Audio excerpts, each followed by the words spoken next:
Thank you, and good morning, everybody. My name is Mikko Hypponen, and I am older than the internet. And this is actually true. I was thinking about this 2 weeks ago when I was traveling in California and I was visiting this building. This is the William Gates building at the campus of the University of Stanford. And in the lobby of the William Gates building, there's this sign about the birth of the internet, the early days, the design of these early protocols, TCP, IP, UDP, which then later became the internet. And I actually went looking online for the first dates. And it turns out that the first packet sent in ARPANET was in 1969, in October 1969. And I'm born in 1969. Turns out I was born 2 weeks before the first packet was sent online. Oh yeah, thank you. 69, what a great year. We went to the moon, we invented the internet, and I was born. So yeah, not bad. However, the internet, of course, didn't really take off in 1969. It took quite a while until it finally became commonplace. In fact, it took another great innovation, which this time was done in Europe. And that innovation was the web. Here's actually a photo of the famous Nextcube server that Sir Tim Berners-Lee was using to write the HTML and HTTP specification and was using to run the very first web server on the planet. And I actually find it interesting that it was done on a Nextcube, because Nextcube is the computer which was designed by Steve Jobs while he wasn't working at Apple. So Steve Jobs also had his role in the creation of the web. Now the web really came commonplace pretty much exactly 20 years ago. If you think back, the first time you went to the web, the first time you opened up a web browser and visited a website, that was most likely 20 years ago. And you were using a browser like this. And I was setting up the first websites that I was involved with in April 1994. In fact, the website I set up is right here. That's what web used to look like for those of you who weren't around in 1994. That's the first website I built. It's for a company called Data Fellows, which later renamed itself to F-Secure, which is where I still work today. And in April 1994, there were very, very few websites around. Just a handful. Typically, universities had websites, and that's pretty much it. Very few companies had a website. But I remember discussing this with my colleagues, that this web thing, it's going to become big. This web is going to change things because it's so easy to use. Of course, we had been using the internet, we, the geeks, had been using the internet already for years, for email, for FTP file transmissions, for Gopher. But then the web came around and you could just click and point. You had pictures and you could just get data. I mean, it's going to become something that people will be using. And we had this discussion about content. That if indeed the web is going to become big, we will be needing a lot of content online.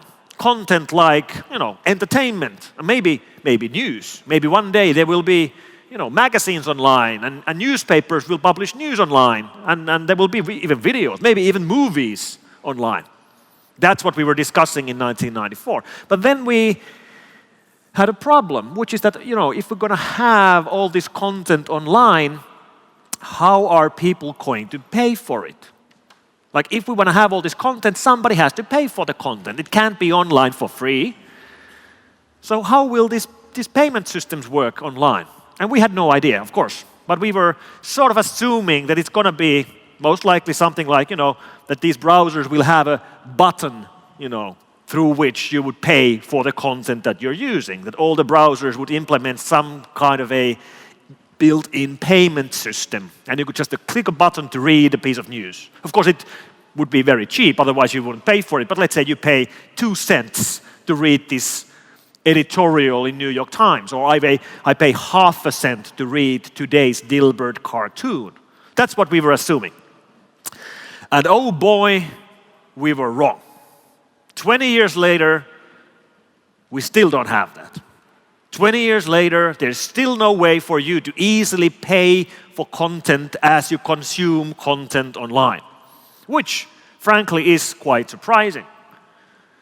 Instead, there's been this totally different model that has come up for paying for content, which is profiling the users, creating profiles of the end users as they use different services, and then selling those profiles to advertisers. And that has become the #1 mechanism of paying for content. And it didn't have to be like that. It could have worked another way, but it didn't. We ended up to this scenario where we are today in 2015. And I do still have hope that maybe this will change. Maybe we will be seeing alternative systems. That's why I like virtual currencies like Bitcoins and altcoins. They maybe one day will provide us with an easy way for making microscopic payments for content easily and directly from within our browsers, but obviously we're not there yet. And there has been some attempts to do this. For example, Flutter, created by Peter Sunde and his friends. Peter's actually speaking here at Republica tomorrow. That's an easy way to pay for content, but it's still not built into our systems, and it still has a very, very small part of users actually using this. Quite interestingly, I actually noticed 2 months ago that Google is prototyping something around this. They call it the Google Contributor, where people could actually pay money for goods and products they use online and for the content that they consume, like news. Unfortunately, Contributor isn't still open. It's still invite only, so I actually don't know how it works. But indeed, Google, which has built their business model around privacy. And Google is a great company. They have great products, great services. I think everybody loves their services. They're excellent. But I suppose many people wish they could pay for those services in some other way than without privacy. And don't get me wrong, Google does great work in security and in privacy. However, the work they do around privacy is focused on protecting the user's data and the user's privacy against anyone else except Google themselves. Because it's their business model to see what we do. That's what they sell. That's where Google makes all of their money from. And the money that's floating around in this business is massive. I was looking at Google's latest financial reports, and it's astonishing just looking at things like their data centers. Like how much money does Google invest into their data centers, which they have around the world? Well, it turns out Google invests more than $2 billion every quarter in their data centers. Over $2,000 million 4 times a year. There's no other company which would invest this much money into their data centers. In fact, Google turns out to be the 4th largest server manufacturer in the world. And Google doesn't even sell servers. They build so many servers to be put into their data centers that they're actually the 4th largest manufacturer, which is just astonishing.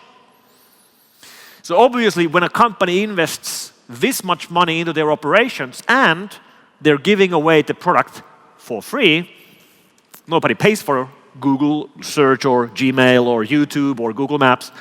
Well, of course, you would think that a company like this would be going bankrupt. But they're not going bankrupt. They're making $12 billion in profit every year. Well, that's what they did last year. And if there's 1 billion Google users, that means every single Google user made them $12 of profit with their data, with their information. And frankly, I would much rather pay in money. In fact, I'd pay twice that. I'd be happy to pay 20 euros a month, 30 euros a month for the services if they then wouldn't be collecting my data. But we have no such option. And one thing that I've learned about these goods and services, that it really is eye-opening to look at them not as the user, but as the customer of these systems. And this all has to do with the fact that these companies aren't breaking any laws. Google, Facebook, Twitter, when they collect our data, it's perfectly legal. It's perfectly legal because we allowed them to. Because, as you know, the biggest lie on the internet is that I have read and I agree to the license agreement. Because we never read these things. Of course we don't. I mean, who would want to read 30 pages of legalese? We know this. We've even tested this. We did this Wi-Fi experiment in London last year where we set up a Wi-Fi hotspot. You got free internet access over our Wi-Fi. Unfortunately, our license conditions included this thing where you had to give your firstborn child to us. And you know what? Everybody clicked OK. Now, of course, we didn't go and pick up the kids, but you know, it's clear that there's nothing here that people actually read. I was also told by a friend of mine who was actually German, who lives here in Germany, that he was doing his tax filings online. And the official form that he was filling in with his tax returns, at the very end, he had to accept the terms and conditions.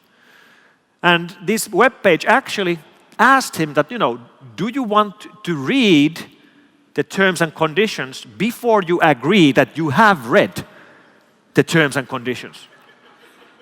And the default was no. But that's how bad it is. This is quite sad, actually.